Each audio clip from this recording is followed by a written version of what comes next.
How's it going, everybody? This is Sean with Lumix Live, and we are obviously coming to you recorded this week. We are recording this week's session and next week's session as we get prepared for CES and the programming that we're going to have set in place for 3 days of live broadcasting from the trade show. So I wanted to take this opportunity to actually kind of go back over a couple of the kind of features that we've gotten a lot of questions about over the last couple of weeks, where we may not have really been able to go into too much detail during the normal streams and get all of your questions answered, or in some cases not actually be able to give you maybe the clearest kind of demonstration or example of how some of these features work. So I'm going to be using my S5 as well as my GH5 Mark II, and we're going to cover over the next 2 weeks a couple of these different features. As this is not a live broadcast, if you have questions, make sure to drop them in the comments. This way we can address them right after this video has been published. We may or may not have someone actually being able to monitor the live chat, but I am leaving that open so we can still be able to at least catch some of the questions that may get posted there.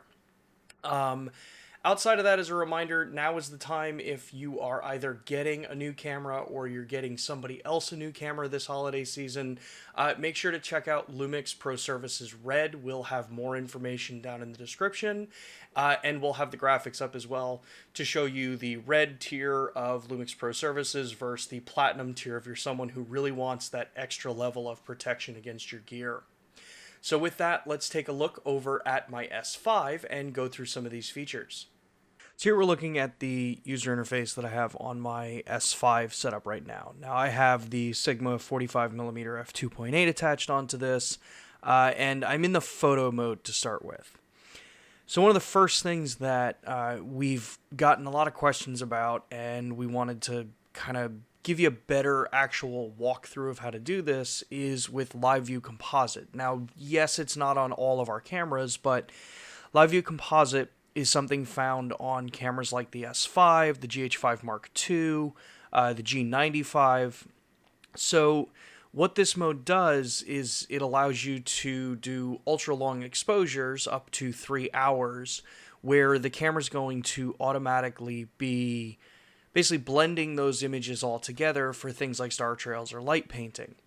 And a lot of the questions actually root from, how do I get into it? I see a menu option, but I don't know how to actually turn the feature on.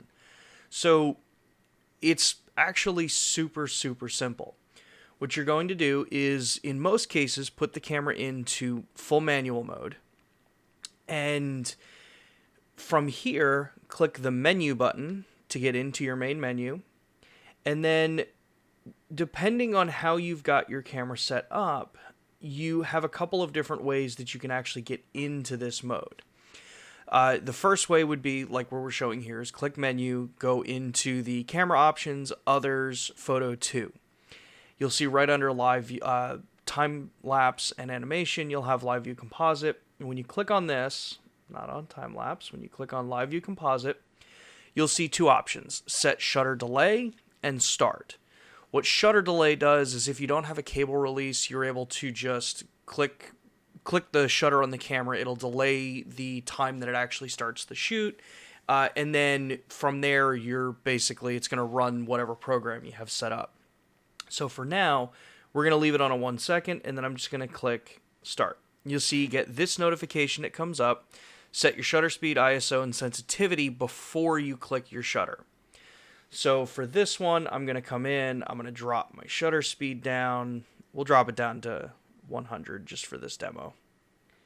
And then I'm going to adjust my shutter speed down to, let's set it to 1.6 at f2.8. So now from here, the camera's got the 1 second delay. So when I press the shutter button, that motion that you were seeing from the camera will have a second to settle down. You can set it much longer if you want. But from here, I have got a couple of different things that I can do. I have touch tab turned on, as you can see here. So I'm going to open my touch tab, and I'm going to make sure that my touch acquisition is enabled. So this means that if I tap the screen, then it's going to actually trigger the shutter. The other thing that I'm going to do that I typically like to do for things like live view composite images or any kind of like longer exposure night photography is I turn off autofocus and I go right into full manual, and I'll just double check, make sure my focus is where I want it. You see the peaking on the mode dial on my S1H here. So now that all of that's set, I've confirmed that I have the touch shutter activated. I can close my touch tab. You don't have to do that. I just prefer to do it, keep things a little bit cleaner. And then from here, just tap the shutter button. You'll see that now it's ready to actually start. That first picture is taken as a black frame for things like noise reduction, so that it has a reference image as to where hot and stuck pixels may be, because all sensors from any digital camera have those in them. That's why internal noise reduction for stills is an important thing, unless you're going to be doing it in post. So from now here, all I have to do is press the shutter button, and the images will now start getting created, and you can see on the screen that that image is being built up. Now, if I take a external light source here, and I'm going to lower the light source here a little bit, I can now come in and hit this image with a little bit of extra light, just something to balance a little bit of this out. Now, this is not a professional way to do this, or not necessarily the ideal way to do this. This is a very bright light against, kind of fairly dark image, and I'm already a little overexposed anyway. But now what you can see is the image is building, but even though this is running, and this is technically a 33-second exposure, it's still not overblowing the image. So even in normal lighting scenarios, you can get some really cool effects with this, even if you're thinking about wanting to do things like multi-exposure type shooting, but you want to be able to watch that image build on screen. Now, ideally, this works best in situations where you might be shooting star trails or in a really, really pitch black environment, and you want to be able to 100% control the light with painting. Once you've basically got to the point where the image looks the way you want it, at that point, all you have to do is either tap the shutter button here, and then now that image is saved out. Now, when I go back and I review this image, and it'll take a second to come up, you'll see that I have the image here. It tells me that the shot was taken at 1.6 seconds, or 1 over 1.6 seconds, f2.8 ISO 100. And then the little thing that we've talked about before on the stream is that if you press the display button while you're looking in the playback, here's where you can get more information about the image. So in here, it was shot in 16:9. It's in full manual, manual focus, RAW plus JPEG, which is another nice advantage of Live View Composite. And then all my regular exposure information. If I press down, I can get my RGB parade as well as my luminance levels here. So something more useful than just a standard histogram. And then I can come in and also see what color profile and any kind of tweaks had been done to that image. Then the last two here, auto white balance, if I've got it tweaked in any way. And then what lens, focal length, do I have vignette compensation or long exposure noise reduction turned on? So that's how you can do the Live View Composite feature and actually get into that mode. There is a slightly different way to do this on cameras like the G95. The G95, you had to go into full manual mode and then dial the shutter speed all the way down past bulb, in which not every camera has a bulb mode, but you'd see 60 seconds here, then you'd go bulb, and then you'd go, at the end of it, you'd go down to LV or LC, and then the settings for your exposure are done in the menu. So there's a little bit of a difference in the way these cameras operate, depending on the mode you're in.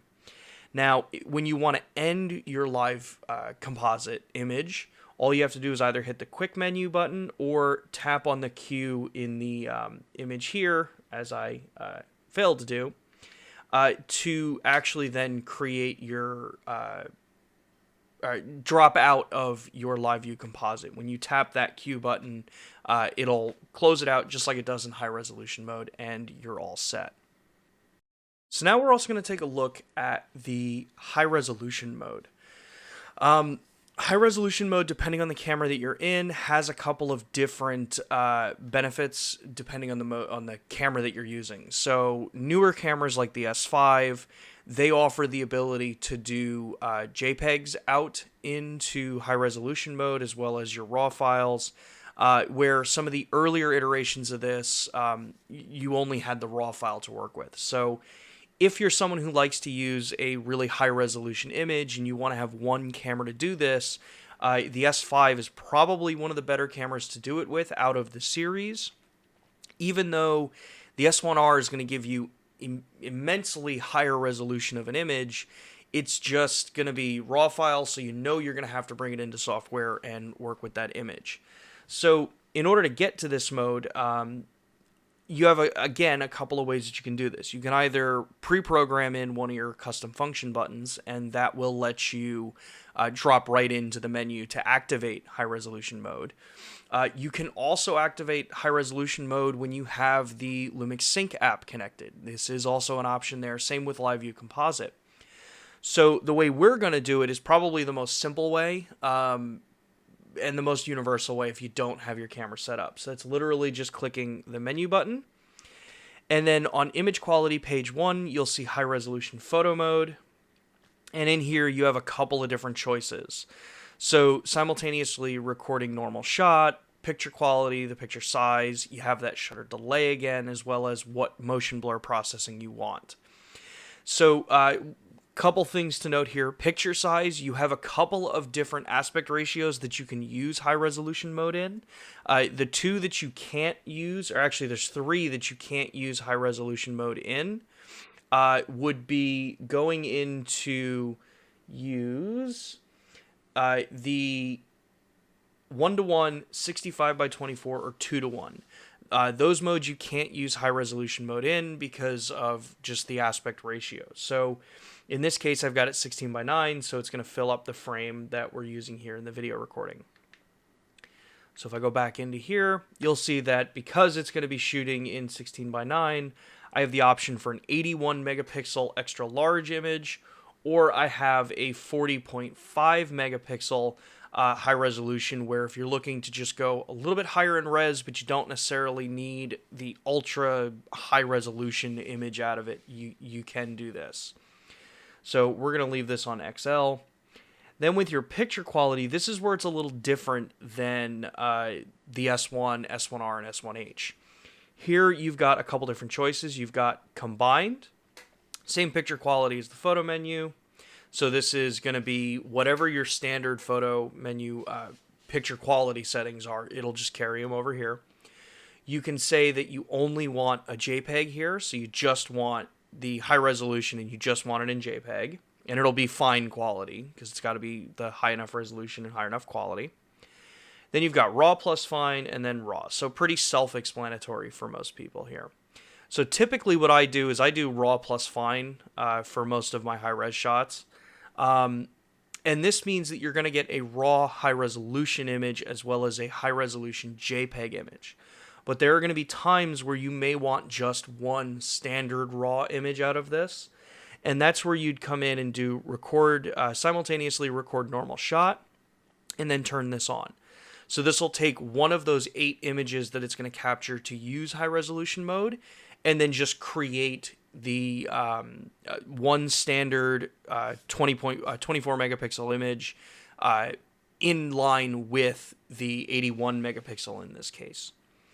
Then obviously shutter delay, we talked about that before. And then you've got motion blur processing. So here you've got a couple of options. You've got mode 1 and mode 2. Mode 1 lets motion blur appear as it normally would in an image, as if you are stacking 8 separate images all together. Now, those 8 images are aligned, so you still have sharp edges, you still have sharp detail, but what it means is that things like water or moving trees are going to stay blurred. Static objects that are not moving are still going to be compiled as a sharp item. Where mode 2 takes the moving items in the image and blends them back together into a singular point image. So it's Takes a little bit longer to process with mode 2 versus mode 1, but mode 2 can be really useful in scenarios where you don't really want, obviously, any kind of blur. Mode 1 can actually work well in high resolution mode if you've got, say, like fast moving water, primarily really fast moving water, because you can still get that silky effect of a long exposure, especially if you're doing high resolution shot with a longer exposure interval, so that you're able to actually kind of mimic something like an ND filter in broad daylight. So you've got a couple different options here. Like I said, mode 2 will take a little bit longer to process that individual image than mode 1 will, and you are limited to the selection that you make here. So if you're going to shoot a high resolution image, you're basically, if you pick mode 2, that's what the image is going to look like. The processing is fast enough that a number of times I will shoot one image mode 1, one image mode 2, and then determine myself in post later which image I like better. Or in some cases, actually taking it a step further, if I like, say, the water effect in mode 1, but I like the extra stability effect from mode 2 for things like buildings that may sway slightly, I can then just load those two images on top of each other, put them in Photoshop, and mask out and actually create a composite image instead of just a singular image. So you have a lot of flexibility with this mode. Once you've got all of your stuff basically set up, you just click into start, and you'll get the icon in the top left, which is saying that you're in high resolution mode. You'll see that you're using electronic shutter now. And then a couple things to note with this mode. You have different shutter speed available compared to the other cameras. So we have an 8-second exposure on the S5, where the S1, S1R, and S1H are limited to a 1-second exposure. Your ISOs, you'll see you have the ability to go up to 3200 on this camera now, as opposed to 1600 on the S1, S1R, and S1H. So you get a little bit higher ISO sensitivity on this. And the last thing to note here is that high ISO shooting with high resolution mode is not going to result in the same noise that you may be expecting out of a higher ISO shot. You can easily shoot 1600 ISO, 3200 ISO on this camera, even in broad daylight, just to get your shutter speeds up, depending on the scene that you're shooting. And because you're merging multiple images together, you're shifting what that noise looks like. So it's not going to look like 3200 ISO. It's going to look much, much lower than that when you shoot in that high ISO mode, because you've got a much higher resolution image, and because you're taking multiple images and you're filling in noise with data in certain places. So that's the high resolution mode and how you activate it. So now that we've covered, two main features that I get a lot of questions about for the photography side, let's talk about some of the video aspects and some of the video tools. Namely, there's a couple of different things that you can do in the menu setups here to make your experience using the camera a little bit easier or adapt it a little bit more to your particular shooting style. So a couple of things. A lot of people already know how to turn the mic display information on, stuff like that. So we're not really going to go into that coverage here, but if that is something that you want to get some information about, we can definitely cover an entire thing on audio options for the Lumix cameras. Just let us know down in the comments. So what I'm going to be talking about here is if I go into the camera menu and we look into the actual video recording menus here, you'll see a couple of different options. The ISO sensitivity, stuff like that. You've got exposure modes, all those different options that we would normally be seeing here and using in this camera. But I want to touch on two things on this particular menu. The first one is master pedestal level. Now, a lot of people back when we first launched the GH4 and the GH5, when we had master pedestal level, people were using this to reduce quote-unquote noise in an image. And the one big piece of advice I can always offer and know 100% that it's the right thing to do not touch master pedestal level unless you have a very specific need to do it for matching the black levels of a different camera. There's a lot of videos online of people that are saying that, you can use master pedestal level to reduce noise in an image because you're lifting shadows, things like that. It's a really bad thing to do. You're compressing the image. Don't do it. If you want to learn more about master pedestal level, there are tons of resources out there that will explain what it actually is, how it works, and when you should use it. So that's one of the first main things I wanted to touch here. The other thing is the shutter speed gain operation menu that we have here. Now, we have 3 options in here, and I get a lot of questions about, well, when should I use, each of these different settings? And why can't I select, ISO, angle, or why does it have to be seconds ISO, angle ISO, and seconds and decibels? Why can't it be angle and decibels? And just some of these different questions. And the fact is, these are the common interface ways. If you already are shooting with these things, you probably know a lot of this stuff already, so it may be a little redundant, but there are a lot of people that ask these kinds of questions. And basically, seconds and ISO, think of it as the DSLR way of shooting. It's the way that the modern DSLRs and mirrorless way of shooting has started. So it was, if you were shooting a 24 frame per second project, you would set your shutter speed to 50th of a second, because that was typically the closest shutter speed you could get, because it's based on the photography side. And ISO is the commonly used sensitivity nomenclature for most scenarios. But then we added angle and ISO in the GH5. Now, shutter angle, for those that already know, again, I apologize, this is a little bit of a duplicate thing that you probably already know, but we do get a lot of questions about this. Shutter angle is shown in degrees. What that means is that you're not going to see shutter speeds on the bottom in the way you normally would. What you'll see, if I actually come out and show you the screen here, on the bottom info bar, you'll see that it says 180 degrees.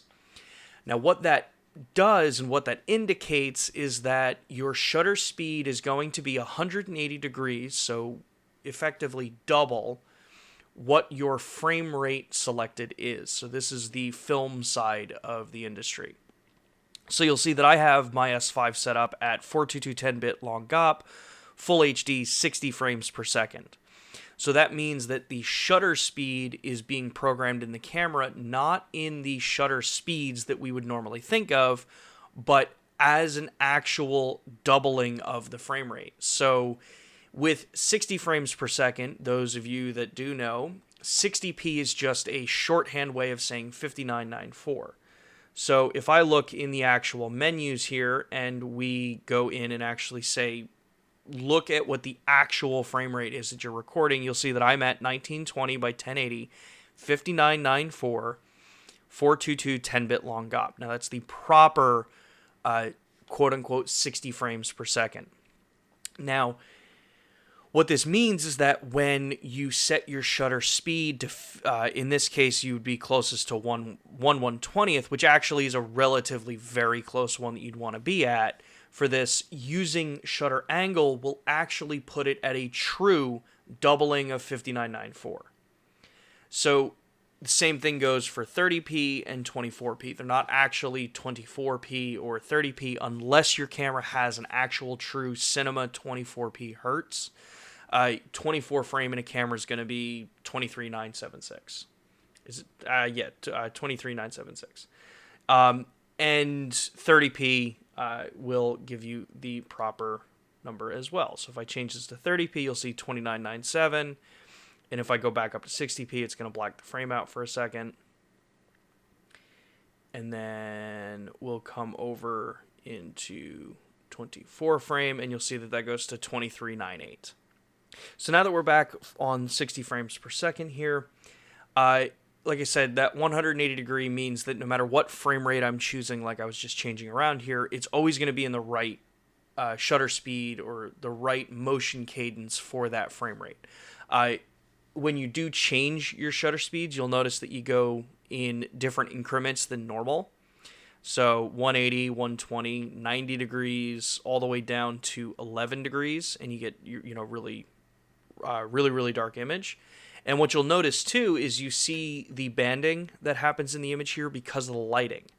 So I can actually be shifting my shutter angle here and see as I go through the range, the banding shows up in certain frame rates. You know, 120 to 120 degrees shows it fairly visibly. When I get up to 180, it's still there. If you know what you're looking for, you can still see it. With certain lights, in my case, I'm using Hue LED lights, I have to go up to 216 or 217 degrees, and that totally removes that for me. But you're also not far enough away from that 180 degree to really kind of cause any motion issues. Now, in my scenario, because I'm filming what would be equivalent to talking heads type content, not really having to worry too much about motion cadence for this, and most of my stuff lives on YouTube, so it makes it easy for me to make these choices.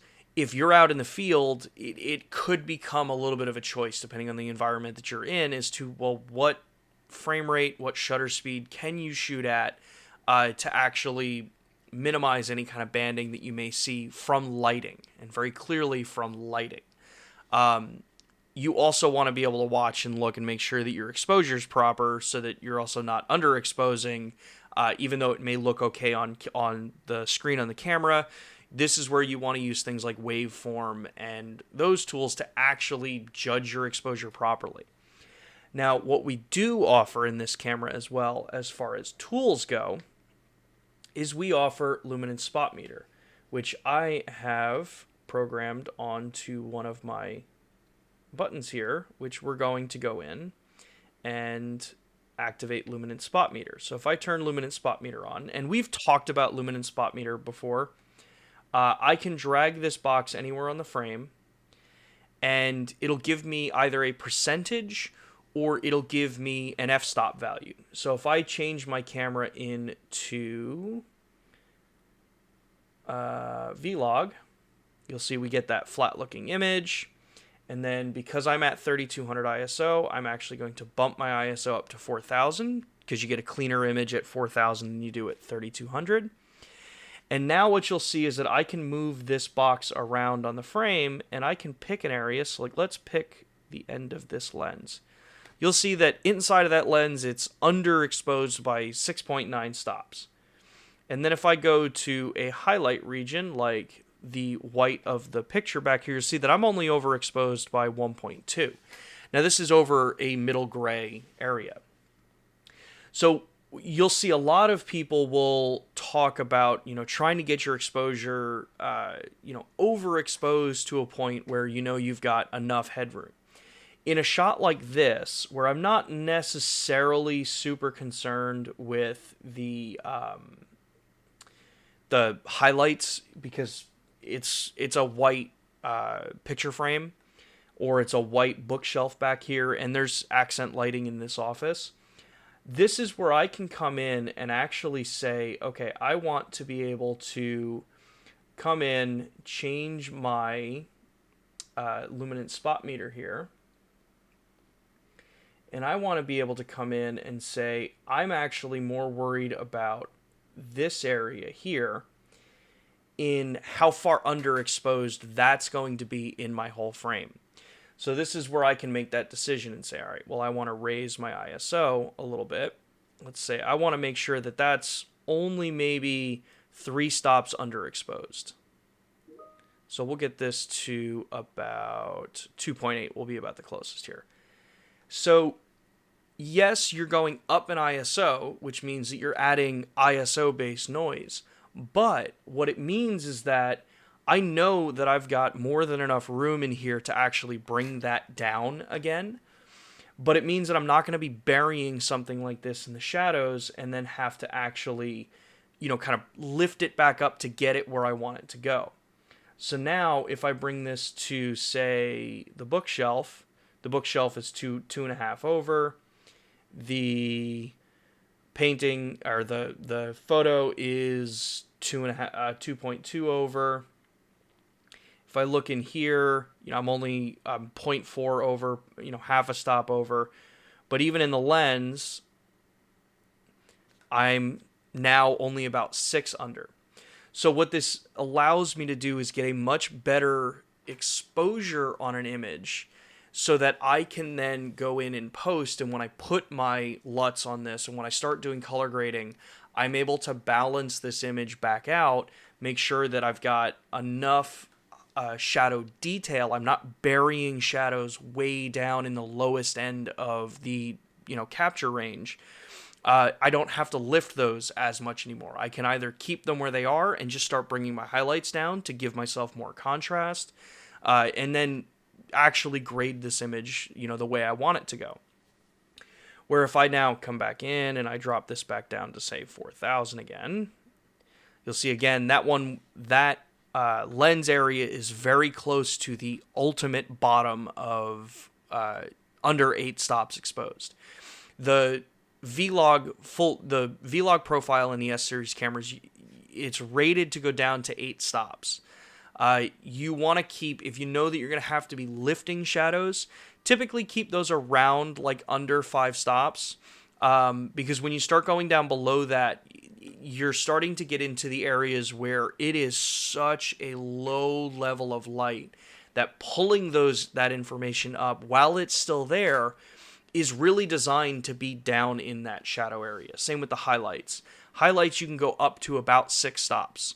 You can go a little bit higher than that in some cases, but 6 stops is about where you want to go on your highlights. So if you're someone who's really shooting to protect your highlights, you know that you can use Luminance Spot Meter, pick a cloud in the sky if you want to make sure that that cloud is fully detailed in the image.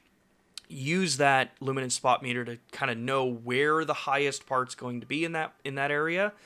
And you know that when you bring it into your color grading software, into your editing software, you've got way more than enough dynamic range. And this becomes incredibly important for people that are going to be shooting for HDR.